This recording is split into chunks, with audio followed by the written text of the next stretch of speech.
नमस्कार दोस्तों। Law of one यानी एक का कानून, या कह लीजिए एक का ज्ञान, या कह लीजिए एक के तरीके। यह उसका 46वां सत्र है जो कि अप्रैल 15 1981 को रिकॉर्ड किया गया था। दोहराया जाता है कि इस किताब द्वारा दी गई सभी सूचनाएं और जानकारियां आप जान भी सकते हैं, मान भी सकते हैं, नज़रअंदाज भी कर सकते हैं और नकार भी सकते हैं, क्योंकि यह आपकी स्वतंत्र इच्छा या फ्री विल है जो कि एक अनंत रचयिता द्वारा आपको दी गई है। एक बात और कही जाती है कि लॉ ऑफ वन पूरी तरह से सभी के लिए फ्री है। यदि कोई इकाई या व्यक्ति इसको निजी स्वार्थ के लिए इस्तेमाल करे तो वह उसकी व्यक्तिगत जिम्मेदारी होगी।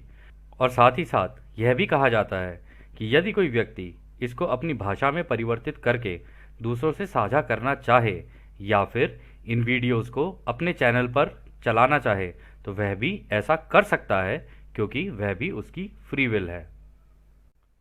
तो जैसा कि राह हमेशा कहते हैं, हम राह हैं। हम आपका स्वागत एक अनंत रचयिता के प्रेम और रोशनी में करते हैं। अब हम संवाद करते हैं। तो पहला सवाल डॉन करते हैं, क्या आप हमें सबसे पहले कार्ला की स्थिति के बारे में बता सकते हैं? तो राह कहते हैं, वर्तमान में स्कैन करने पर कार्ला की स्थिति काफ़ी कम भौतिक ऊर्जा वाली है और उस पर अभी नेगेटिव हमले जारी हैं। यह आपके कुछ सप्ताह तक जारी रहेगा। हालांकि कार्ला की महत्वपूर्ण ऊर्जा धीरे धीरे पहले की तरह हो रही है। तो दोस्तों, इस टाइम पर ना कार्ला के ऊपर ना साइकिक अटैक्स हो रहे थे। तो मतलब चारों तरफ से ओराइन के ग्रुप जो था, उनके जो साइकिक अटैक्स थे वो चल रहे थे उसके ऊपर। तो रा ने यहाँ पर ये कहा कि ये कुछ हफ्ते तक तो जारी रहेंगे। तो उसको बोलना कार्ला को अपना थोड़ा सा ध्यान रखे, और जो उसकी महत्वपूर्ण ऊर्जा है ना, वो पहले की तरह हो रही है। महत्वपूर्ण ऊर्जा वो थी, आपको याद होगा पिछले सत्र में रा ने कहा था, इच्छा शक्ति। तो जिसकी इच्छा शक्ति होती है ना, उसकी अगर ये चीज़ रहे तो बाकी जितनी भी ऊर्जाएं हैं ना वो बैलेंस हो जाती हैं फिर इससे। तो यहीं पे रा ने वो बात कही है। फिर अगला सवाल डाउन करते हैं। उस स्थिति में बेहतर होगा हम आपसे केवल एक ही सवाल पूछें, जब तक कि आप उससे अधिक प्रश्न पूछना ठीक ना समझे। लेकिन एक सवाल जो हमें परेशान कर रहा है, जो मुझे ध्यान करते वक्त याद आया, शायद यह एक अनुचित सवाल हो सकता है, लेकिन मैं इसे पूछना अपना कर्तव्य समझता हूँ, क्योंकि यह कार्ला और हमारी मानसिक स्थिति के लिए सबसे महत्वपूर्ण है। इसका संबंध उन दो बिल्लियों से है जिन पर आज हम काम कर रहे थे, जिसमें उनके दांत की सफाई शामिल थी और गैंडेल्फ के पैरों में हुए छोटे से फोड़े को हमने निकाल दिया था। मुझे यह विचार आया कि कहीं वहां से ओरियन समूह घुसपैठ ना कर दे, और हम मुख्य रूप से इस बात से चिंतित थे कि क्या इन दो बिल्लियों की सुरक्षा के लिए हम कुछ कर सकते हैं। हो सकता है कि मैं ऐसा सवाल पूछ रहा हूं जो थोड़ा अलग है, लेकिन यह पूछना मैं अपना कर्तव्य समझता हूं। क्या आप कृपया मुझे जानकारी देंगे, वो सारी जानकारी जो इस विषय पर आपके पास है? तो दोस्तों, इनके पास आपको याद होगा दो बिल्लियां थी। एक का नाम था गैंडेल्फ जो कि मेल था, एक थी फेयर चाइल्ड जो कि फीमेल थी। तो उसके पैर में चोट लग गई थी। तो यहाँ पे डॉन को ये लगा कि मैं पूछ लेता हूँ कि उसे टांग में चोट लगी हुई है, कहीं ऐसा ना हो कि कार्ला के ऊपर भी जो अटैक चल रहे हैं साइकिक, तो इस चोट के कारण, क्योंकि जो ओराइन ग्रुप है ना वो वल्नरेबिलिटी ढूंढता है कि किसी इंसान के अंदर क्या कमियां, वो कमियां ढूंढता है। जब वो कमी ढूंढता है ना, फिर उसको लेके अटैक करता है सामने वाले के ऊपर। ये उनकी स्ट्रैटेजी होती है, ठीक है। तो यहाँ पर उन्होंने यही कहा कि ये ना ओराइन समूह जो है घुसपैठ ना कर दे इस मेरी जो बिल्ली है, ये बिलौटा है मेरा गैंडेल्फ, इसके ऊपर। और फिर उन्होंने दोनों बिल्लियों के बारे में पूछ लिया कि आप हमें बता सकते हैं कि इस सिचुएशन को हम लोग कैसे हैंडल कर सकते हैं। तो रा इसका जवाब देते हैं, इकाई जिसका नाम गैंडेल्फ है तीसरी घनत्वता में कटाई योग्य हो गया है, इसलिए वो भी उसी तरह के मानसिक हमले के लिए खुला है जिसके लिए आप खुद संवेदनशील हैं। इसलिए यह संभव है कि छवियों और सपनों के माध्यम से इस इकाई को नेगेटिव विचार दिया जा सकता है। इस प्रकार इस पर हानिकारक परिणाम हो सकता है। इकाई जिसका नाम फेयर चाइल्ड है, हालांकि उस पर ध्यान दिया जाए तो उसे कटाई योग्य बनाया जा सकता है।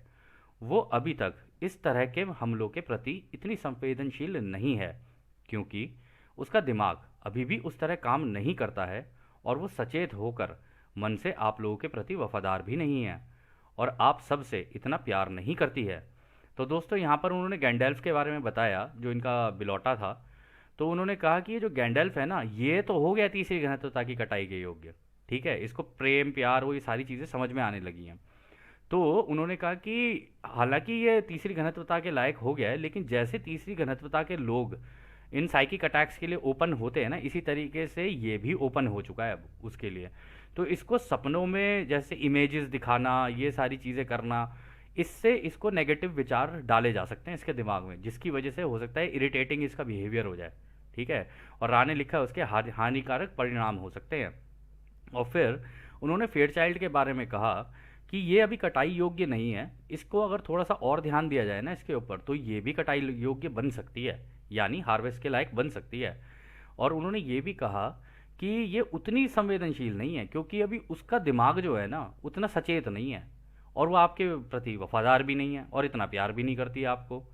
तो इसको अभी वो प्यार वाला जो चीज़ है ना अभी समझ नहीं आई है, और जब इसे समझ नहीं आई है तो ये इन साइकिक अटैक्स के लिए ओपन नहीं है। फिर आगे रहा कहते हैं, इन इकाइयों की सुरक्षा के लिए हम दो संभावनाओं का संकेत दे सकते हैं। सबसे पहले आप ध्यान द्वारा उन पर रचयिता की रोशनी का कवच डाल सकते हैं। दूसरी संभावना ये है कि छोटे रीति रिवाजों वाले वाक्य या मंत्र को बार बार दोहराया जा सकता है, जैसा कि कार्ला पहले से करती आ रही थी, ताकि इनमें आध्यात्मिक एकता को स्थापित किया जा सके। कार्ला के पास जितना ज्ञान है वो पर्याप्त होगा। यह मंत्र उन इकाइयों से भी आप लोगों को सतर्क करने में सहायता करेगा जो अभी देह मुक्त हैं। आप इन इकाइयों बिल्लियों की ओर से ध्यान भी कर सकते हैं। अभी सुविधा अनुसार एक निश्चित अंतराल में इन मंत्रों को भी दोहराया जा सकता है ताकि वो सुरक्षित रहें। तो दोस्तों यहाँ पर उन्होंने संकेत दे दिया कि देखो दो तरीके हैं जिससे तुम इन दोनों बिल्लियों का थोड़ा सा ध्यान रख सकते हो। एक तो जब तुम मेडिटेशन में बैठे हुए हो तो इनके ऊपर ना ऐसे विजुलाइज करो कि इनके ऊपर तुमने रोशनी का कवच डाल दिया है। तो एक तो उससे इनको सपोर्ट मिलेगा, या कह लो इनको थोड़ी सेफ्टी मिलेगी। और बाकी उन्होंने कुछ रीति रिवाज बोले, कुछ मंत्र हैं, कुछ वाक्य हैं, अब जो कार्ला ही जानती है, मतलब हमें भी नहीं पता है वो क्या है। तो कहते कि अगर उसको भी दोहराते रहोगे ना तो भी इनके लिए सही रहेगा, क्योंकि जब वो दोहराते रहेंगे ना तो इनके कान के अंदर जाएगा वो, तो उससे भी इनको फ़ायदा मिलेगा। और इससे तुमको भी फ़ायदा मिलेगा उन आत्माओं से जो अभी शरीर शरीर छोड़कर जा चुकी हैं, पर अभी उनकी प्रॉपर हीलिंग नहीं हुई है, या वो अटैकिंग मोड वाली हों, मतलब ओरायन की फिलॉसफी वाली हों, तो उनसे भी तुम बच सकते हो, ये दोनों मतलब इन मंत्रों का उच्चारण करके। तो फिर वो कहते हैं कि अब तुम चाहो तो भाई इसका इस्तेमाल कर लेना। और उन्होंने कहा था कि अपनी सुविधा अनुसार करना, जैसे तुम्हें ठीक लगे ना इसको, मतलब थोड़े थोड़े टाइम पर इनको उच्चारण करते रहोगे ना तो इनके कान में पड़ते रहेंगे, और इससे ये लोग बची रहेंगे, और इनका थोड़ा सा मतलब जो इन अटैक्स हैं ना, इन अटैक्स से थोड़े बचे रहेंगे दोनों के दोनों। तो अगला सवाल डॉन करते हैं, मैं इन मंत्रों से परिचित नहीं हूँ। यदि कार्ला परिचित है तो आपको इसका उत्तर देने की आवश्यकता नहीं है, लेकिन आपका मतलब किन वाक्यों से है? तो रा मौन, रा से कोई प्रतिक्रिया नहीं, तो रा चुप रहते हैं। रा ने जानबूझ के नहीं बोले थे यहाँ पे, रा ने कहा था जब कार्ला को ऑलरेडी पता ही है तो हम वो यहाँ पर मंत्रों का उच्चारण कर दे, पता चले जो तुम्हारे व्यूअर्स हैं, जो तुम्हारे लिसनर्स हैं, वो भी इन्हीं मंत्रों का उच्चारण करना शुरू कर दें। जबकि इस तरीके के मंत्र तो पता नहीं कितने तरीके के हो सकते हैं, हर धर्म में अलग अलग है, तुम्हारे यहाँ पर अलग अलग प्रथाएं हैं, अलग अलग कल्चर्स हैं। तो इसलिए रा ने वो मंत्र यहाँ पर नहीं दिए, और वो चुप हो गए कि जो कार्ला के हैं ना वो कार्ला ही जानती है, और कार्ला ही करे तो ज़्यादा बढ़िया है। फिर अगला सवाल डॉन करते हैं, क्या आप मुझे गैंडेल्फ के पैर में छोटे फोड़े के बारे में कुछ बता सकते हैं? यह किस कारण से हुआ, और क्या यह उसके लिए खतरनाक है? तो रा कहते हैं, इस तरह के फोड़े के कारण पर पहले चर्चा की जा चुकी है। उसके शरीर में इससे थोड़ा खतरा है, क्योंकि वो बार बार क्रोध से उत्तेजित तो होता है पर उसे बाहर नहीं निकाल पाता है। तो दोस्तों आपको याद होगा रा ने कहा था ये जो इमोशंस होते हैं ना इनको एक्सप्रेस कर देना चाहिए, हमेशा अपने अंदर रखने नहीं चाहिए। तो उसके अंदर जो क्रोध था वो उत्तेजित हो रहा था, लेकिन उसे निकाल नहीं पा रहा था, तो इस वजह से इसके लिए थोड़ा सा खतरा हो रहा था। क्योंकि अगर आपके अंदर क्रोध आए, ये सारी चीज़ें आए, जिस पे है उससे निकाल निकोल के ख़त्म करो और उससे बात करो। वैसे तरीका तो ये होता है कि बात कर लो सामने वाले से, लेकिन अगर कोई आपको ज़बरदस्ती क्रोधित करे ही चले जा रहा है तो जैसा उसको चाहिए उसको वैसा दे दो, क्योंकि उसने मांगा है वो। अब जब उसने मांग ही लिया है तो उसको देने में कोई हर्ज तो है नहीं और कोई बुराई नहीं है, यहाँ पर फ्री विल लग रही है। तो ऐसे सिनेरियो के अंदर ऐसा ही हो जाता है। तो खैर अगला सवाल डॉन करते हैं, इस समय मैं पूछूंगा कि क्या हमें कार्ला की कम जीवन क्षमता के कारण सत्र को समाप्त कर देना चाहिए, या फिर कार्ला के समर्पण के कारण यहाँ इस सवाल का कोई मतलब नहीं है। तो उन्होंने पूछा कि क्या हम ये सेशन अभी यहाँ पर बंद कर दें, या उसकी ये जो इच्छा शक्ति है उसके कारण इसको अभी भी किया जा सकता है और इस सवाल का कोई औचित्य नहीं है इस वक्त। तो रा कहते हैं बाद वाला सही है, आप आगे बढ़ सकते हैं, हम कार्ला की महत्वपूर्ण ऊर्जा की निगरानी करते रहेंगे। तो रा ने बोल ही दिया कि हम कर लेंगे, तुम टेंशन मत लो, तुम आगे चलो। फिर अगला सवाल डॉन करते हैं, मैं बस सोच रहा था, यदि किसी इकाई का झुकाव खुद की सेवा की तरफ है तो क्या क्रोध का उसके शरीर पर वही प्रभाव होगा जैसा दूसरों की सेवा की तरफ झुकाव वाली इकाई पर होता है? क्या यह कैंसर का कारण भी बन सकता है, या यह केवल एक पॉजिटिव झुकाव वाले इकाई में माध्यम के प्रभाव के रूप में काम करता है? तो ये सवाल उन्होंने अच्छा कर लिया। उन्होंने कहा कि मैं सोच रहा था कि ये जो झुकाव है, जो एक तो खुद की सेवा वाला होता है और एक दूसरों की सेवा वाला होता है, तो क्या क्रोध का, ये जो हम एंग्री हो जाते हैं, ये इसका क्या शरीर के ऊपर कोई प्रभाव पड़ता है दोनों साइड में? मतलब जो खुद की सेवा वाले हैं और जो दूसरों की सेवा वाले हैं, उन दोनों के ऊपर क्या कोई प्रभाव पड़ता है इसका? और अगर पड़ता है तो क्या इससे कैंसर भी हो सकता है, या ये केवल जो पॉजिटिव वाले होते हैं उनकी ज़िंदगी में क्या कहते हैं एक माध्यम का काम करता है, यानी एक कैटलिस्ट का काम करता है? तो रा कहते हैं माध्यम का तरीका इकाई द्वारा चुने गए झुकाव पर निर्भर नहीं है, बल्कि जो माध्यम उसके जीवन में लगे हैं वो इसका इस्तेमाल किस तरह से करता है और उसका उद्देश्य क्या है उस पर निर्भर करता है। इस प्रकार जो इकाई क्रोध के अनुभव का उपयोग सचेत रूप से नेगेटिव या पॉजिटिव झुकाव के रूप में करता है, वह शारीरिक माध्यम का अनुभव नहीं करता है, बल्कि माध्यम का उपयोग मानसिक व्यवस्था में करता है। तो उन्होंने बोल ही दिया यहाँ पे कि देखो इसका इससे कोई लेना देना नहीं है, मतलब माध्यम का तुम्हारे क्रोध से और इन सारी चीज़ों से लेना कोई नहीं है। वो कह रहे माध्यम तो इसलिए लगे होते हैं तुम्हारे जीवन में कि भाई तुम्हारा एक झुकाव बन जाए, या तो खुद की सेवा का हो जाए या दूसरों की सेवा का हो जाए। तो इस वजह से ये भी इंपॉर्टेंट है यहाँ पे कि जब तुम यहाँ पैदा हुए हो, ये माध्यम माध्यम तुमने पहले से ही डिसाइड करके लगाए हुए हैं अपनी ज़िंदगी में, ताकि तुम्हें झटके पड़ते रहें, और तुम जितने झटके पड़ते रहेंगे ना उससे तुम्हारा एक झुकाव होना चाहिए। अब खुद की सेवा का भी हो सकता है, दूसरों की सेवा का भी हो सकता है, ये तो तुम्हारे ऊपर है तुम्हें क्या चुनना है। तो कह रहे थे इसमें ये भी इंपॉर्टेंट होता है कि उनका उद्देश्य क्या है, मतलब उनकी ज़िंदगी का पर्पस क्या है, ये उस पर भी निर्भर करता है। और इसी प्रकार उन्होंने कहा कि क्रोध का जो अनुभव है ना, ये सचेत रूप से नेगेटिव या पॉजिटिव झुकाव के रूप में का कार्य करता है। मतलब ये क्रोध जो है ना, ये इसे आप माध्यम नहीं कह सकते, ये तो अनुभव के उस माध्यम के द्वारा जो अनुभव कर रहे हो ना आप, उसके लिए इस्तेमाल हो सकता है ये क्रोध। ऐसा नहीं कि क्रोध कोई माध्यम है आपकी ज़िंदगी में, ये तो एक भावना है एक तरीके की। फिर वो कहते हैं जो शरीर के क्या कहते हैं मीडियम का अनुभव नहीं करता है, बल्कि माध्यम का उपयोग मानसिक व्यवस्था में करता है, वो कह रहे हैं कि इसका शरीर पे नहीं हो सकता फिर, चाहे नेगेटिव हो या पॉजिटिव हो। कह रहा है कि अगर उसको अपना पूरा सारा कुछ पता है, क्रोध अगर वो इस्तेमाल भी कर रहा है और उसका उद्देश्य क्या है और ये सारी चीज़ें अगर वो इस केस में इस्तेमाल भी कर रहा है ना, तो ये उसके शरीर के ऊपर इम्पैक्ट नहीं करेगा। हाँ, मानसिक लेवल पे एक बार को जाके कर सकता है, लेकिन वहाँ पर भी ये जो माध्यम के का ही काम करेगा उनके लिए। मतलब अगर उनको क्रोध भी है ना, तो उस क्रोध को चैनलाइज कैसे करना है ना, तो वो अपने दिमाग के अंदर उसका इस्तेमाल कर सकते हैं और उसको चैनलाइज करके सही तरीके से इस्तेमाल भी कर सकते हैं। फिर अगला सवाल डाउन करते हैं, मैं निश्चित नहीं हूँ कि मैं इसे समझ पाया हूँ। आइए कुछ उदाहरण लेते हैं। यदि कोई नेगेटिव झुकाव वाला व्यक्ति क्रोधित हो जाए तो उस स्थिति को लेते हैं जहां वह कैंसर विकसित करता है, उसके लिए इसका क्या सिद्धांत है? तो यहाँ पर नेगेटिव वाला जो खुद की सेवा वाले रास्ते पर होते हैं, अगर वो क्रोधित होता है तो उस केस में क्या वहाँ पे कैंसर कैसे डेवलप होता है, क्या आप हमें बता सकते हैं? तो रा कहते हैं हम आपके सवाल के तर्क को समझते हैं, और यदि आपकी अनुमति हो तो हम इसका जवाब थोड़े अलग तरीके से देना चाहेंगे। तो डॉन कहते हैं निश्चित रूप से, आप जैसा चाहें वैसे दे दें। तो रा कहते हैं वो इकाई जिसका झुकाव पॉजिटिव की तरफ होता है वो क्रोध को समझता है। यह इकाई यदि इस माध्यम का मानसिक रूप से इस्तेमाल करता है तो इस क्रोध को अपने आप में आशीर्वाद और प्रेम समझता है। वो तब इस क्रोध को सचेत रूप से सिर्फ अपने दिमाग में तब तक तीव्र करता है जब तक कि वो इस लाल किरण ऊर्जा की नासमझी के मूल कारण को समझ ना जाए। अपने आप में नासमझी के रूप में नहीं, बल्कि आध्यात्मिक एंट्रोपी यानी डिसऑर्डर के अधीन ऊर्जा के रूप में, क्योंकि उपयोग की जा रही ऊर्जा अनियमित रैंडम होती है। तो दोस्तों यहाँ पे बहुत ही बढ़िया जवाब दिया रा ने कहा जो पॉजिटिव झुकाव वाला व्यक्ति होगा ना, वो इस क्रोध को ना पहली बात तो माध्यम मतलब मानसिक रूप से देखेगा इसको, मतलब अपने दिमाग में देखेगा कि हाँ भाई मुझे क्रोध आ रहा है तो क्यों आ रहा है, इसका रूट कॉज क्या है, मतलब इसकी जो अंदर तक घुसता जाएगा उसके अंदर कि भाई ये हुआ तो क्यों हुआ, ऐसा हुआ तो क्यों हुआ, क्रोध अगर आ रहा है तो क्यों आ रहा है।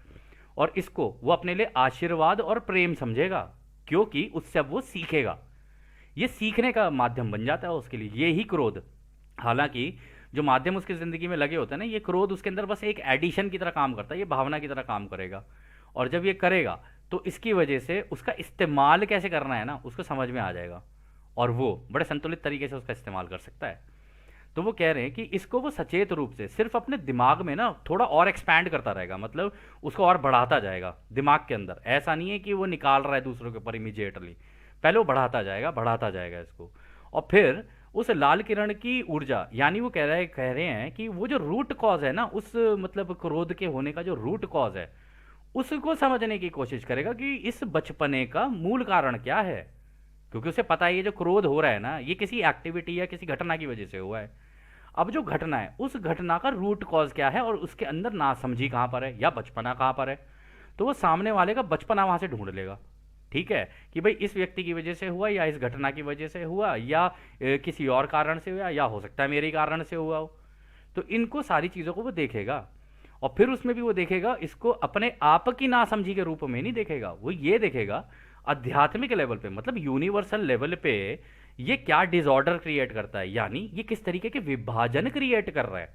जिस चीज़ की वजह से उसको गुस्सा आ रहा है तो उससे क्या विभाजन हुए हैं, अगर उसको दिख रहा है कि हाँ विभाजन हो रहे हैं तब वो उसको आराम से बैठ के देख सकता है, एनालाइज कर सकता है कि हाँ सामने वाला जो व्यक्ति है ये विभाजन कर रहा है, और जब ये विभाजन कर रहा है तो इसका मतलब ये डिसऑर्डर क्रिएट कर रहा है। और ये जो डिसऑर्डर क्रिएट कर रहा है ना ये भी अपने आप में एक ऊर्जा की तरह काम करता है, क्योंकि विभाजन पैदा करेगा ये।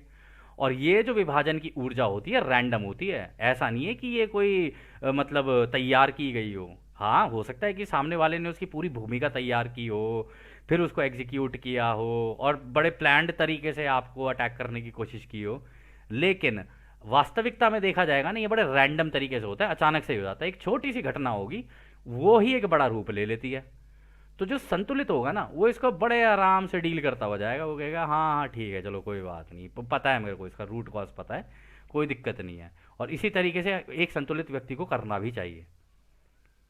फिर वो आगे कहते हैं पॉजिटिव झुकाव तब इस मानसिक रूप से तीव्र अनुभव को जारी रखने के लिए इच्छा और विश्वास प्रदान करता है, ताकि क्रोध को समझा जा सके, स्वीकार किया जा सके और अपने अंदर समाहित किया जा सके। दूसरी इकाई जो क्रोध का विषय है इस प्रकार स्वीकृति, समझ और समझौते के विषय में परिवर्तित हो जाती है। सभी को उस महान ऊर्जा का उपयोग करके पुनः एकीकृत किया जाता है जिससे क्रोध शुरू हुआ था। तो दोस्तों यहाँ पर भी उन्होंने बहुत ही अच्छा एग्जाम्पल दिया। उन्होंने कहा कि ये जो क्रोध है ना वो अपने दिमाग के अंदर उसको देखेगा पॉजिटिव वाला, और इसकी वजह से उसके अंदर की जो इच्छा शक्ति है ना वो और बढ़ जाएगी, क्योंकि जिस कार्य को वो कर रहा है उसके अंदर और ज़्यादा उसकी इच्छा हो जाएगी कि अब तो और करूँगा ये मैं, जानबूझ के करूँगा ये मैं। और उसके बाद उसके अंदर विश्वास भी आ जाता है, क्योंकि भाई वो पॉजिटिव रास्ते पे है, वो दूसरों की सेवा पे ये रास्ते पे निकला हुआ है, उसको कोई रोकने की कोशिश करेगा, उसको कोई प्रताड़ित करेगा, कुछ करेगा, उसको गिराने की कोशिश करेगा, तो भाई वो उसके अंदर तो इच्छा और विश्वास और ज़्यादा पैदा हो जाएगा, क्योंकि वो पॉजिटिव झुकाव है उसका। तो वो उस क्रोध को समझेगा, उसे स्वीकार भी करेगा कि हाँ ऐसा हुआ, और अपने अंदर समाहित भी करेगा, बिल्कुल करेगा वो इसलिए करेगा क्योंकि वो जानता है ये तो बचपना है, ये आज नहीं तो कल ख़त्म ही हो जाना है, क्योंकि अंत में जाके सबको रचयिता बनना है। तो वो कहेगा कोई बात नहीं, सबके अपने अपने अनुभव है, सब इस प्रोग्रेशन में धीरे धीरे आगे चल रहे हैं, कोई कैसे चल रहा है कोई कैसे चल रहा है, किसी ने नेगेटिव वाला रास्ता ले लिया, किसी ने पॉजिटिव वाला रास्ता ले लिया, कोई बीच में ही झूल रहा है, उसने कोई रास्ता ही नहीं लिया। तो वो इन सारे जितने भी है ना ये मतलब लॉज को अच्छे से जानता है, वो अंदर से जानता है, और अंदर से इस सारी चीज़ को समझता है कि हाँ भाई ये तो तरीके हैं, रचयिता के बनाए हुए तरीके हैं। अब इसके अंदर क्रोध किसी को आ जाए और या कोई आपको क्रोधित कर दे तो भाई वो तो उसी की इच्छा है, क्योंकि उसने चुना है ये फिर। तो इसमें भी उन्होंने कहा है जो क्रोध का विषय है, यानी जो भी व्यक्ति है या जो जिस भी कारण से या जो भी घटना है उसको स्वीकार भी करेगा वो, और समझेगा भी और समझौते के विषय में परिवर्तित करेगा। समझौता दोस्तों दो तरीके से हो सकता है। एक तो ये हो सकता है कि देखो यार, ये हमारा रास्ता है, ठीक, इस रास्ते पे हम लोग चल रहे हैं, क्या तुम हमारे इस रास्ते पर हमारे साथ चलना चाहोगे? अगर वो कहता है भैया मेरे को तो नहीं चलना इस रास्ते पे, मैं तो अगेंस्ट हूँ इस रास्ते के, मैं अपना ही कुछ करूँगा, तो ठीक है भाई, जब तुम अपना करोगे तो फिर उस दिशा में फिर आप अपने रास्ते निकल जाओ, मैं अपने रास्ते निकल रहा हूँ, बस यही हो सकता है, इससे ज़्यादा क्या होगा? इससे ज़्यादा तो कोई समझौता नहीं हो सकता ऐसी ऐसी सिचुएशन के अंदर। तो इस तरीके के जो समझौते हो जाते हैं ना, उनको स्वीकार करना होता है, उनको समझना होता है कि जो हो रहा है अच्छे के लिए ही हो रहा है, और सभी के अच्छे के लिए हो रहा है, क्योंकि सामने वाले व्यक्ति के लिए भी तो उसने अपना चुनाव कर लिया ना, और जब उसने अपना चुनाव कर लिया है तो उसको भी पूरी आज़ादी है उसका इस्तेमाल करने की, अपनी दिशा में जाने की। तो उसको उसकी दिशा में भेज दो, तुम अपनी दिशा में निकल जाओ, बस यही कर सकते हो। और यही देखो रा ने यहाँ पर कहा है, सभी को उस महान ऊर्जा का उपयोग करके पुनः एकीकृत किया जाता है जिससे क्रोध शुरू हुआ था। तो फिर वो कह रहे हैं कि तभी इस महान ऊर्जा का जो उसकी इच्छा है और जो उसका विश्वास है, वो व्यक्ति सबको एकीकृत करेगा, बताएगा कि भाई इस कारण क्रोध शुरू हुआ था। अब देख लो तुम्हारी आंख के सामने है, अब तुम्हारी आंख के सामने है, तो इसके इसके कारण ये एक्शन लेना पड़ रहा है, या ये एक्शन हम लोग ले रहे हैं। तो इस तरीके से जो एक संतुलित व्यक्ति होगा, जिसका पॉजिटिव झुकाव होगा ना, वो इसी तरीके का एक्शन लेगा, वो इसके अलावा कोई एक्शन ले ही नहीं सकता। अब यहाँ पर बात कर लेते हैं नेगेटिव वालों की। तो अब नेगेटिव वालों की बात करते हैं। रा कहते हैं एक नेगेटिव झुकाव वाली इकाई इस क्रोध का उपयोग इसी जागरूक तरीके से करेगी, वो दिशाहीन और रैंडम क्रोध की ऊर्जा को स्वीकार करने से इनकार कर देगा, और इसके बजाय इच्छा और विश्वास के माध्यम से इस भावना के नेगेटिव पहलू को बाहर निकालने के लिए ऊर्जा को व्यवहारिक साधन द्वारा फनल कर देगा, ताकि दूसरों पर नियंत्रण प्राप्त किया जा सके या फिर क्रोध पैदा करने वाली स्थिति को नियंत्रित किया जा सके। तो उन्होंने बता दिया, जो नेगेटिव वाला होगा ना, वो जागरूक तरीके से, मतलब जानबूझ के कर रहा है, ऐसी बात नहीं है कि उसको पता नहीं है कि वो क्या क्या क्या कर रहा है, क्या नहीं कर रहा है, और ये क्रोध वो क्यों कर रहा है, उसको सारा ज्ञान है, क्योंकि वो जानता है कि वो जो कर रहा है इसका इम्पैक्ट क्या होगा। लेकिन वो दिशाहीन है और रैंडम है उसका क्रोध, उसे पता नहीं है वो कर रहा है तो क्यों कर रहा है, बस वो एक इच्छा शक्ति है उसके अंदर, उसके कारण करे चले जा रहा है कि जी मेरी ये इच्छा है, मुझे ऐसे करना है, इस वजह से वो करता ही चला जाएगा। और इसमें वो दूसरों की आज़ादी का भी उल्लंघन कर देगा, उसे पता ही नहीं, उसे लगेगा कि मैं तो दूसरों का भला कर रहा हूँ। आपको याद होगा रा ने एक सत्र के अंदर कहा था कि ये जो नेगेटिव झुकाव वाले होते हैं ना, ऐसा नहीं है कि वो नेगेटिव होते हैं, उन्होंने कहा था कि वो इमोशनल होते हैं। इस वजह से होता क्या है ना, उनको ये लगता है कि वो दूसरों की वो कर रहे हैं, क्या कहते हैं, सेवा, लेकिन उन्हें ये नहीं पता होता कि दूसरों की सेवा करने का कोई तरीका होता है, ठीक है, जिसके अंदर फ्री विल भी आती है, सारी लॉज आती हैं, कौन सी लॉ कब कहाँ पे कैसे लगेगी और उसके अकॉर्डिंगली दी जाती है। तो जब तक आपको इसका ज्ञान नहीं है ना, तो आप दूसरों की सेवा अगर आप दोगे ना, तो आप कहीं ना कहीं जाके फंसोगे, या आपसे कोई ना कोई गलती होगी, या एरर हो जाएगा आपसे, या ये भी हो सकता है कि आपका झुकाव नेगेटिव साइड में हो जाए, जबकि आप निकले तो पॉजिटिव में, लेकिन घुस जाओगे नेगेटिव में। और रा ने कहा भी है, ये उनको ऐसा लगता है कि वो पॉजिटिव काम कर रहे हैं, लेकिन वो नेगेटिव काम कर रहे होते हैं। और फिर इसके बाद भी उन्होंने कहा कि वो जो है ना, इस ऊर्जा को स्वीकार करने से ही इनकार कर देगा, और इसके बजाय इच्छा और विश्वास के माध्यम से इस भावना को के नेगेटिव पहलू को बाहर निकालने के लिए ऊर्जा को व्यवहारिक साधन द्वारा फनल कर देगा।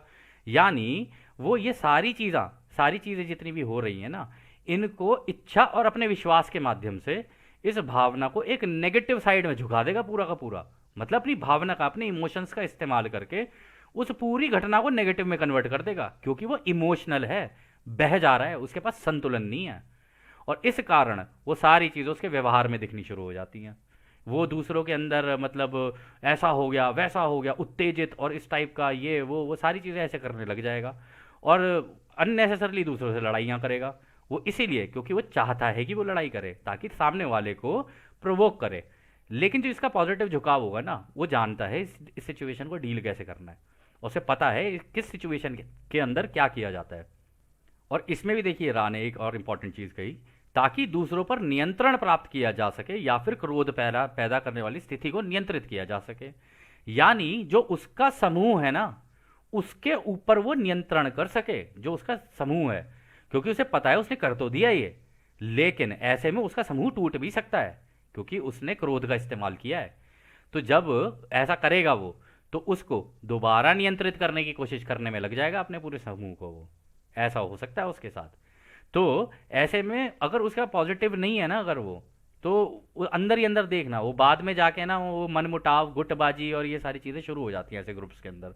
वो इसलिए होता है क्योंकि वहां पर उन्हें लगता तो है उन्हें की फ्री विल है, लेकिन उन्हें फ्री विल इस्तेमाल करनी नहीं आती। इस चक्कर में वो मतलब सबको ये तो बोल देते कि देखो जी फ्री विल है, खुल के बात कर सकते हैं, यहाँ पर हम अपने विचार भी रख सकते हैं, ये भी कर सकते हैं, वो भी कर सकते हैं। लेकिन उन्हें ये पता नहीं होता कि उन विचारों को रखते हुए वो किसी और की आज़ादी का उल्लंघन कर रहे हैं। उनके तो विचार हो गए, उन्हें तो ये भी नहीं पता कि भाई इस घनत्वता में किसी भी व्यक्ति के ऊपर टिप्पणी करना उसकी आज़ादी का उल्लंघन है। तो वो ये भी कर सकते हैं, किसी भी हद तक जा सकते हैं वो, इसमें कोई हद डिसाइड नहीं है किसी मामले में भी। तो वो कह रहे हैं कि वो ना दूसरों पर नियंत्रण करने की कोशिश करते हैं कि हमें कंट्रोल चाहिए, हमें कंट्रोल चाहिए और कंट्रोल चाहिए, और क्रोध पैदा करने वाली स्थिति को नियंत्रण करने की कोशिश करते हैं कि भाई ये जो क्रोध है ना इसको बड़े सिस्टमैटिकली चला के सामने वाले को क्रोधित करते हैं। तो ये नेगेटिव झुकाव जो होता है वो इसी तरीके से हो जाता है। फिर वो आगे कहते हैं माध्यम का नेगेटिव झुकाव के रूप में इस्तेमाल करने के लिए नियंत्रण करना प्रमुख है, माध्यम का पॉजिटिव झुकाव के रूप में इस्तेमाल करने के लिए स्वीकार करना प्रमुख होता है। इन दोनों झुकाव के बीच इस दिशाहीन और रैंडम ऊर्जा की संभावना है जिससे कैंसर युक्त टिश्यू का विकास हो सकता है। तो रा ने कहा देखो ये जो माध्यम है ना ये नेगेटिव रूप में भी इस्तेमाल हो सकता है, लेकिन जब ये नेगेटिव रूप में इस्तेमाल होगा ना तो वहां पर नियंत्रण करना प्रमुख है। वो अपने ग्रुप में एक दूसरे के ऊपर नियंत्रण बनाने की कोशिश करेंगे कि भाई मैं तेरे से ज़्यादा जानता हूँ, तू मेरे से ज़्यादा जानता है, ये जानता है, वो जानता है, कोई फ़ायदा नहीं होता। और जो पॉजिटिव वाला होगा ना वो कहेगा कि हाँ यार स्वीकार करता हूँ, ठीक है उनकी चॉइस है यार, जो इच्छा है वो वैसे करे, कोई रोका है किसी ने क्या पूरे ब्रह्मांड में किसी को, है ना। और क्योंकि फ्री विल लगी है तो जिसका जैसा झुकाव है, जो जिस दिशा में जाना चाहता है वो जा सकता है, क्या गलत है इसके अंदर। तो वो स्वीकार कर लेगा इस सिचुएशन को कि हाँ यार ये स्वीकार कर लेते हैं, ठीक है यार उनकी चॉइस है, कुछ गलत नहीं है इसके अंदर, उन्होंने अपनी दिशा चुनी है या वो अपनी दिशा के अंदर जाना चाहते हैं तो वो ठीक है भाई, चुन लिया तो चुन लिया, अब क्या कर सकते हैं इसके अंदर, जैसी आपकी इच्छा, आपकी इच्छा में प्रभु की इच्छा है, हम क्या कर सकते हैं इसके अंदर। लेकिन वो कह रहे हैं कि इन दोनों झुकावों के बीच में अगर कोई झूल रहा है ना तो उसके लिए कैंसर के टिश्यू विकास हो सकते हैं, क्योंकि ना तो वो इधर का ही झुकाव बना रहा है और ना ही वो उधर का ही बना रहा है। तो जो बीच में झूल रहा होगा ना वो उसके लिए कैंसर की वो जो होती है ना सिचुएशन वो क्रिएट हो जाती है, ठीक है ना। फिर अगला सवाल डॉन करते हैं, फिर जैसा कि मैं इसे समझ पाता हूं आप कह रहे हैं कि यदि पॉजिटिव झुकाव वाली इकाई दूसरे को स्वीकार करने में विफल रहता है या यदि नेगेटिव झुकाव वाली इकाई दूसरों को नियंत्रण करने में विफल रहता है तो इसमें से कोई भी स्थिति संभवतः है कैंसर का कारण बनेगी, क्या यह सही है। तो बहुत बढ़िया सवाल पूछा उन्होंने।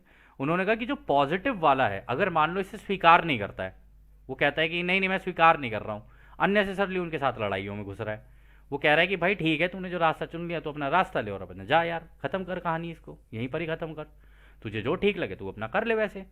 तो वो उनको उसकी दिशा में भेज देगा।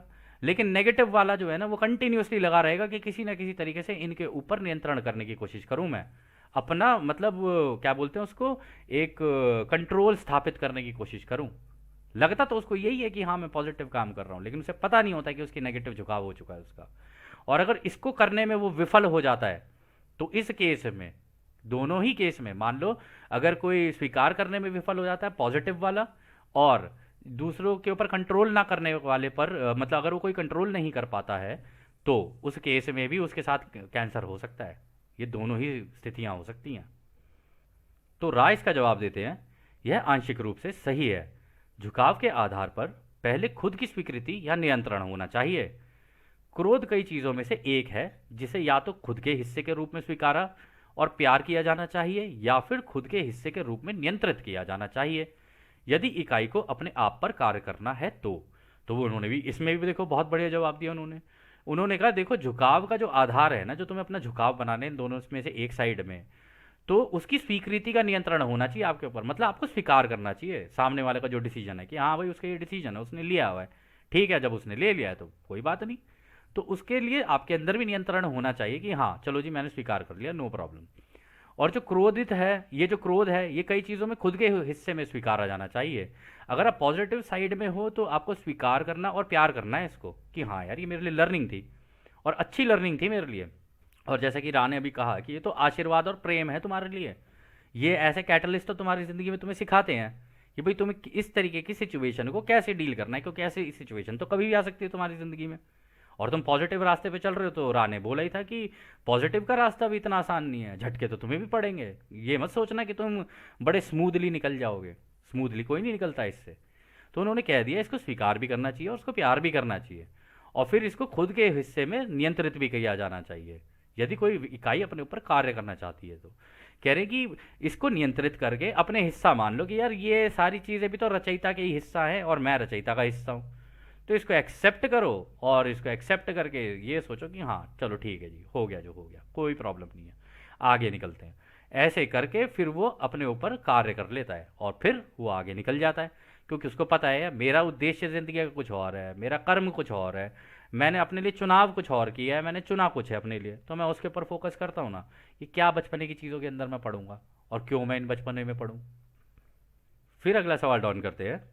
तब आप कह रहे हैं कि यदि नेगेटिव रूप से झुकाव वाली या झुकाव करने वाली इकाई यदि खुद के क्रोध को नियंत्रित करने में असमर्थ है या क्रोध में खुद को नियंत्रित करने में असमर्थ है, तो संभव है कि यह कैंसर का कारण बन सकता है। क्या यह सही है? तो बिल्कुल सही सवाल पूछा उन्होंने। तो अब उन्होंने कहा कि यानी इसका मतलब नेगेटिव वाला अगर अपने इस क्रोध को नियंत्रित नहीं कर पाया, और इस क्रोध को नियंत्रित या खुद को भी नियंत्रित नहीं कर पाया वो, कि मतलब वो क्रोध में है और खुद को नियंत्रित ही नहीं करे जा रहा है, बस कंटिन्यूअसली लगा पड़ा है, लगा पड़ा है, इसको गाली बक, उसको ये कर, इसको ये कर, उसको वो कर, वो लगा पड़ा है इस काम में। तो वो कह रहे हैं कि इस केस में शायद ये संभव है कि उसको कैंसर हो सकता है। तो रा कहते हैं यह बिल्कुल सही है, नेगेटिव झुकाव में नियंत्रण करने और दबाने की बहुत आवश्यकता होती है। तो उन्होंने कहा कि ये जो नेगेटिव वाला झुकाव होता है ना, इसके अंदर नियंत्रण करना और दबाने की बहुत ज़रूरत होती है। अगर उन्होंने नहीं दबाया ना, ये बाद में जाके इनके लिए कैंसर बन जाएगा।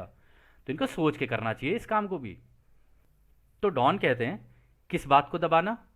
तो रा कहते हैं कोई भी मन की विकृति, जिसे आप भावना कह सकते हैं, ये अपने आप में अव्यवस्थित होती है। नेगेटिव इकाई के उपयोगी होने के लिए यह आवश्यक है कि उसे दबाया जाए और फिर एक सुनियोजित तरीके से फिर उसे सतह पर लाया जाए। इस प्रकार आप पाएंगे कि उदाहरण के तौर पर नेगेटिव झुकाव वाली इकाइयां जो अपनी भावनाओं को दबाती हैं और नियंत्रित करती हैं, वो शरीर के बेसिक ज़रूरतों को पूरा करने के लिए यौन इच्छा का सहारा लेती हैं, ताकि इस प्रक्रिया में यौन व्यवहार की अनुमति होने पर अधिक उग्र होकर खुद को दूसरों पर हावी किया जा सके। तो यहाँ पर उन्होंने कह ही दिया है। उन्होंने कहा है कि ये जो है ना नेगेटिव वाली साइड में होता क्या है कि ये जो मन में जो विकृति, यानी जो मन के अंदर जो उनके जो विभाजन होते हैं ना, क्योंकि इसमें एनालिटिकल थिंकिंग वो लोग ज़्यादा कर रहे होते हैं, लेफ्ट ब्रेन थिंकिंग बहुत होती है उन लोगों की, कि भाई ऐसा हो जाएगा, वैसा हो जाएगा, ठीक है, ऐसे है, ऐसे है, ऐसे। वो भी ऐसी बात नहीं है कि अनंत दिशाओं में नहीं सोच रहे होते, वो लेफ्ट ब्रेन थिंकिंग में अनंत दिशाओं में सोच रहे होते हैं। उनका लेफ्ट ब्रेन और राइट ब्रेन सिंक में नहीं होता है, इस वजह से होती है ये सारी कहानी। तो वो कह रहे हैं कि ये जो है ना, जो मन की विकृतियां हैं, जो अंदर ये जो उनके विभाजन है, ये सारे अव्यवस्थित होते हैं, उन्हें पता नहीं होता इन विभाजनों को हैंडल कैसे करना है। तो वो कह रहे हैं कि नेगेटिव इकाई के लिए खुद को उपयोगी बनाने के लिए ना उसको दबाना उसको ज़रूरी है, अपने गुस्से को, और उसको सुनियोजित तरीके से, मतलब बिल्कुल प्रॉपर तरीके से फिर उसे इस्तेमाल करे, सतह पर लाए, उसका इस्तेमाल करे।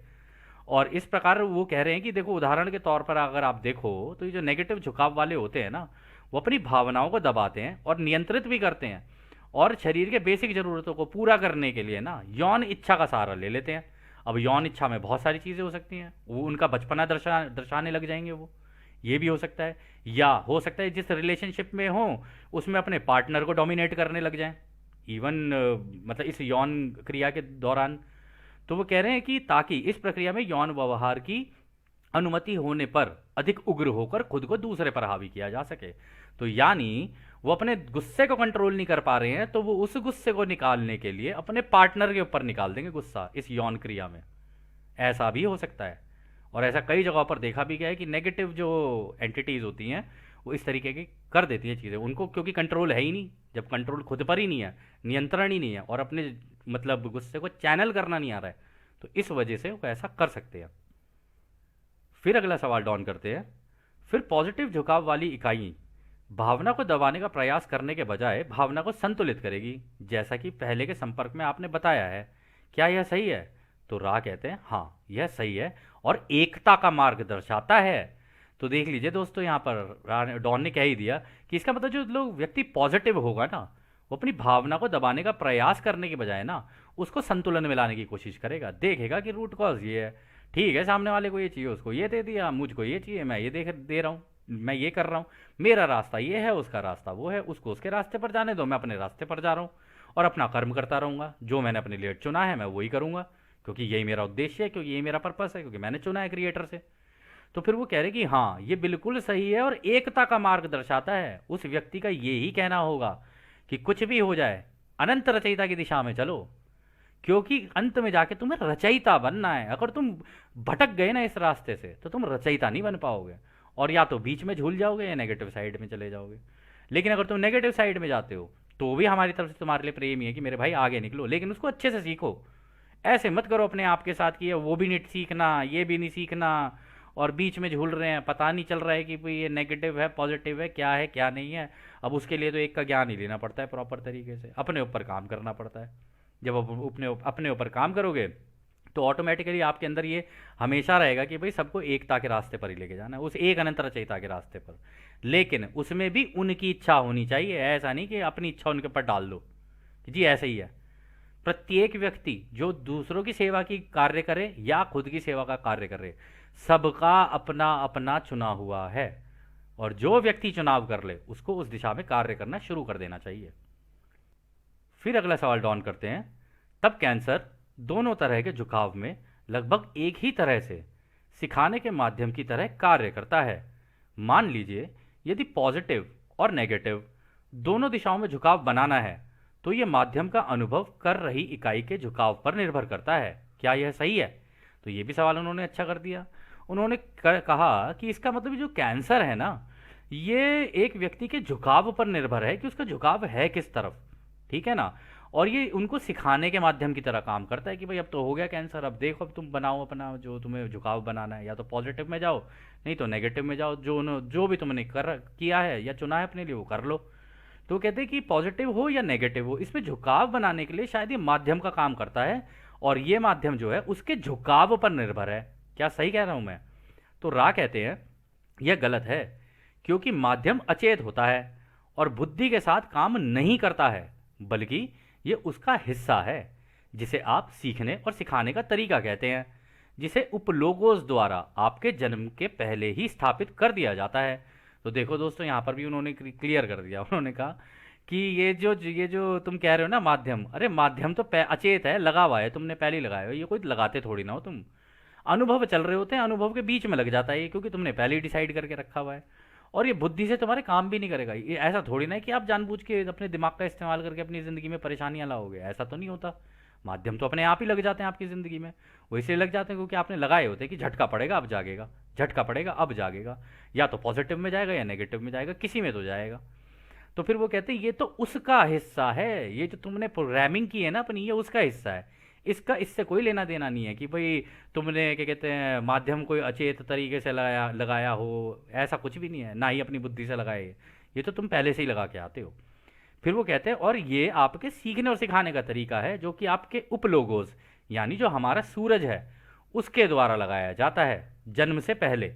कि मतलब जब आपका जन्म हो रहा है उससे पहले आपके माध्यम जो हैं वो वहाँ से लग जाएंगे, क्योंकि आपको याद होगा रा ने कहा था जो आपका हायर सेल्फ होता है ना, वो छठी घनत्वता के बहुत ही हाईएस्ट ऑर्डर पे होते हैं, यानी वो सातवीं घनत्वता में प्रवेश करने वाले होते हैं, उनका लेवल वो हो चुका होता है। और वो रहते कहाँ हैं? वो रहते हैं सूरज के अंदर। तो उन्होंने यही कहा कि उपलोगोस के द्वारा आपके माध्यम को जो है पहले से स्थापित कर दिया जाता है कि हाँ आपने जो मुझे माध्यम दिए हैं ये माध्यम मैंने आपकी ज़िंदगी में लगा दिए हैं। आप जैसे जैसे अपनी ज़िंदगी चलाते जाओगे, इस वीडियो गेम को खेलते जाओगे, मैं उसके हिसाब से इस वीडियो गेम के अंदर आपके लिए ये अड़चनें लगाता चला जाऊंगा जो आपने खुद अपने लिए लगाई हैं। कि अड़चन आएगी तभी ये उसको कॉन्कर करेगा, जब अड़चन आएगी तभी उससे आगे निकलेगा, ये ऐसे ही होता है। खैर फिर अगला सवाल डॉन करते हैं, कैंसर कैसे यह सीखने सिखाने का कार्य करता है जब इकाई को इस बात का कोई सचेत विचार नहीं है कि जब कैंसर विकसित होता है तो उसके साथ क्या हो रहा है। ये भी अच्छा सवाल है उन्होंने कि कैंसर सीखने सिखाने का काम कैसे करता है, क्योंकि उसका तो कोई जानबूझ के तो अपनी ज़िंदगी में कैंसर लाता नहीं है। तो ये कैंसर विकसित कैसे होता है और ये उसके साथ हो क्यों रहा है उसको तो पता नहीं होता, तो फिर ये सीखने सिखाने का काम कैसे होता है। तो रा कहते हैं कई मामलों में इस माध्यम का इस्तेमाल नहीं किया जाता है। तो वो कह रहे कि ज़रूरी नहीं है कि ये जो कैंसर हो जाए इस माध्यम का इस्तेमाल कोई व्यक्ति कर ही ले, ये भी ज़रूरी नहीं है, ये वेस्ट भी हो सकता है, ऐसा भी होता है कि उसको पता ही ना चले कि मेरे को कैंसर हो रहा है तो क्यों हो रहा है, क्योंकि उसको तो पता ही नहीं है उसके साथ हो क्या रहा है। इस वजह से उस केस में ये जो मीडियम उसकी, ये कैटलिस्ट कह लो, वो जो लगा होता है उसकी ज़िंदगी में, ये वेस्ट भी हो सकता है। फिर अगला सवाल डाउन करते हैं, कैंसर को माध्यम के रूप में इस्तेमाल करने की क्या योजना होती है? तो रा कहते हैं, ये माध्यम या वो सारे माध्यम अनुभव देने के लिए डिज़ाइन किए जाते हैं। आपकी घनत्वता में इन अनुभवों को प्यार और स्वीकार किया जा सकता है या इसे नियंत्रित किया जा सकता है। ये ही दो रास्ते हैं। जब कोई भी रास्ता नहीं चुना जाता है तो माध्यम अपनी योजना में फेल हो जाता है और इकाई तब तक आगे बढ़ता रहता है जब तक कि उसके जीवन में और माध्यम नहीं लगते हैं, ताकि उसका झुकाव एक दिशा में ना हो जाए। यानी कि स्वीकार करना और प्रेम करना या विभाजन करना और नियंत्रण करना। इस माध्यम के काम करने के लिए स्थान समय की कोई कमी नहीं है। तो दोस्तों, ये भी बहुत ही बढ़िया जवाब दे दिया रा ने कहा, ये जो माध्यम है ना, ये तो दोस्तों तुम ही नहीं डिज़ाइन किए होते, क्योंकि तुम्हारी वीडियो गेम है, तुम खुद अपनी डिज़ाइन करके आए हो कि भाई इस तीसरी घनत्वता में मैं ऐसे खेलूंगा, अपनी ज़िंदगी ऐसे चलाऊंगा। मुझे जाना तो अनंत रचयिता की दिशा में, अब जाओ उधर से जाऊँ या इधर से जाऊँ, उधर से थोड़ा लेट पहुँचूंगा, ये दूसरों की सेवा वाले रास्ते से थोड़ा जल्दी पहुँच जाऊँगा, यही है। तो वो कह रहे हैं ये तो आपने खुद डिज़ाइन किए होते हैं, और आपकी घनत्वता में, जिसमें आप हो तीसरी घनत्वता में, या तो आप इसे प्यार से ये मान लो कि ओहो झटका पड़ गया, इसे प्यार से स्वीकार कर लो कि ओहो ये झटका मुझे कुछ सिखाने के लिए आया था, या आप इस झटके के ऊपर नियंत्रण कर लो। ये जो झटका पड़ा है आपको, इस पे इसको कंट्रोल करने की कोशिश करो। बस यही दो रास्ते हैं। अब वो इसमें भी आगे ये कह रहे जब ना तो तुम यही कर रहे हो, दूसरों की रास्ते मतलब दूसरों की सेवा के रास्ते पे चल रहे हो, ना ही तुम ये डिसाइड कर रहे हो कि मुझे खुद की सेवा के रास्ते पर जाना है, तो ये जो माध्यम है ना तुम्हारी ज़िंदगी में लगातार लगते रहेंगे। मतलब तुम्हारी ज़िंदगी में अड़चने, दिक्कतें, परेशानियां लगती रहेंगी, लगती रहेंगी, लगती रहेंगी, जब तक कि तुम एक झुकाव ना बना लो, या तो दूसरों की सेवा का या खुद की सेवा का। ये दोनों में से एक होना ही चाहिए अगर तुम्हें अपनी गेम को खेलना है तो। और अगर अगर तुमने नहीं खेला, तो वो कह रहे हैं कि इसमें उन्होंने देखो कितनी इंपॉर्टेंट बात की, उन्होंने कहा यानी कि स्वीकार करना और प्रेम करना या विभाजन करना और नियंत्रण करना। कह रहे हैं कि या तो तुम दूसरों की सेवा के रास्ते पर चुन लो, स्वीकार करने मतलब अपनी इन अड़चनों को, इन दिक्कतों को स्वीकार कर लो और दूसरों को प्रेम करो और आगे निकल जाओ। ठीक है, जितने अब जिसको प्रेम चाहिए उसी को तो प्रेम दे सकते हो, अब सबको तो प्रेम नहीं बांट सकते ना आप भी। अब किसी को आपका प्रेम चाहिए ही नहीं तो आप नहीं दे सकते उस केस के अंदर, लेकिन जिनको चाहिए उनको तो दे सकते हो ना। तो ऐसे इसको स्वीकार करके आगे निकलो। या फिर अगर तुम खुद की सेवा के रास्ते पर हो तो फिर विभाजन करना सीखो और दूसरों पर नियंत्रण कैसे किया जाता है वो सीखो। ये दोनों ही चीज़ें तुम्हें सीखनी पड़ेगी। फिर वो कहते हैं इस माध्यम में के काम करने के लिए स्थान समय की कोई कमी नहीं है। यानी कि तुम्हारे पास बहुत जिंदगियां हैं, तुम जितने चाहो उतनी जिंदगियां ले लो, जियो मरो, जियो मरो, पूरी जिंदगी निकल जाए, जियो मरो, यही करते रहो। जब तक तुम ये चुन नहीं लोगे ना दोनों में से कोई एक रास्ता, तब तक तुम्हारी जितनी जिंदगियां हैं ना उनके अंदर ये माध्यम लगते ही रहेंगे, लगते ही रहेंगे, लगते ही रहेंगे, और तुम ही लगाते जाओगे इनको बार बार, क्योंकि तुम्हारी आंख ही नहीं खुल रही है। तुम्हें आंख से जगाने की ही तो है ना ये बात कि भाई तुम्हारी ज़िंदगी में झटके लग रहे हैं, दिक्कतें आ रही हैं, परेशानियां आ रही हैं, कम से कम सवाल तो करो कि क्यों हो रहा है ये। जब सवाल करोगे क्यों हो रहा है, तब ही तो अपना कोई झुकाव बना पाओगे ना। एक दिशा में तो जाओगे, या तो खुद की सेवा या दूसरों की सेवा। खैर, फिर अगला सवाल डाउन करते हैं, मैं मान रहा हूं कि उपलोगोस या लोगोस की योजना चौथी घनत्वता या उसके ऊपर की घनत्वता के पॉजिटिव या नेगेटिव समूह के लिए होता है। क्या आप मुझे इन दो प्रकार के समूहों के लिए योजना का उद्देश्य बता सकते हैं, जिसका संबंध कूलम्स लॉ या नेगेटिव और पॉजिटिव विद्युत ध्रुवीकरण, इलेक्ट्रिकल पोलैरिटी, या कैसे भी आप बस बता दें मुझे, जैसे भी आपको ठीक लगे आप वैसे बता दो।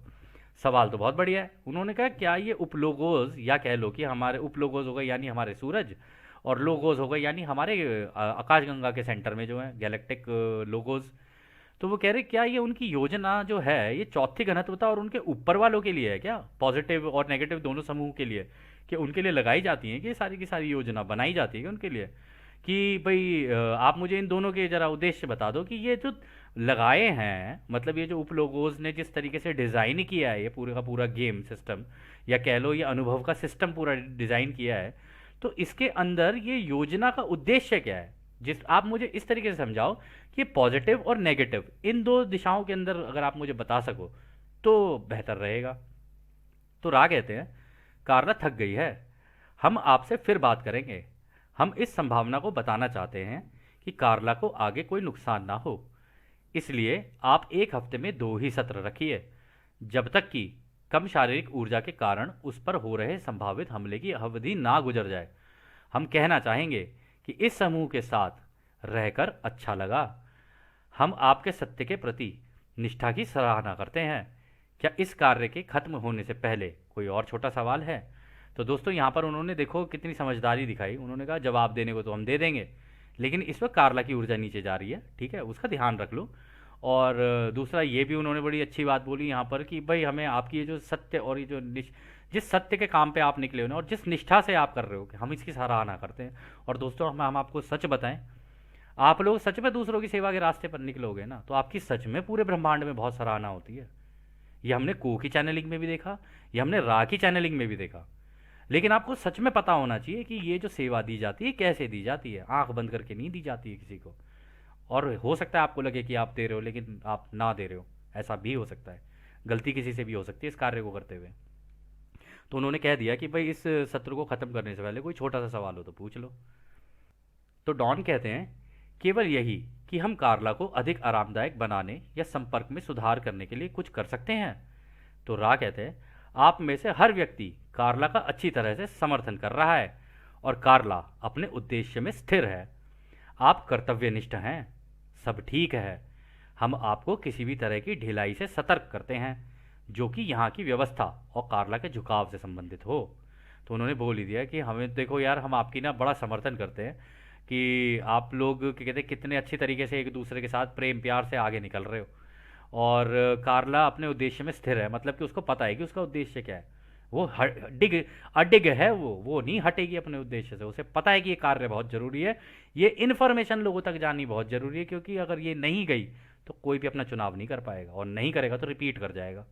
ये सारी चीज़ें हालांकि कार्ला को पता नहीं थी, ये बात केवल जिम को और डॉन को ही पता थी। लेकिन रा ने उन्हें बोल दिया आप कर्तव्यनिष्ठ हैं, मतलब आप अपने कर्तव्य के प्रति बड़े निष्ठावान हो, उसी तरीके से काम कर रहे हो। और उन्होंने ये भी कह दिया कि किसी भी तरीके की ढिलाई और सतर्कता के लिए हम आपको बताते रहेंगे कि जो कि कार्ला के झुकाव से संबंधित हो, कि कार्ला का झुकाव किस तरफ जा रहा है। फिर वो अंत में कहते हैं हम रा हैं, हम आपको, हमारे दोस्तों को एक अनंत रचयिता के प्रेम और रोशनी में छोड़ते हैं। इसलिए एक अनंत रचयिता की शक्ति और शांति में आनंदित होते हुए आगे बढ़ें। आडने। तो दोस्तों ये बहुत ही सुंदर सत्र था, और इस सत्र को अब हम भी यहीं समाप्त करते हैं। और जैसा कि राह हमेशा कहते हैं, अब हम भी आपको उस एक अनंत रचयिता के प्रेम, उसकी रोशनी, उसकी शक्ति और उसकी शांति में छोड़कर चलते हैं।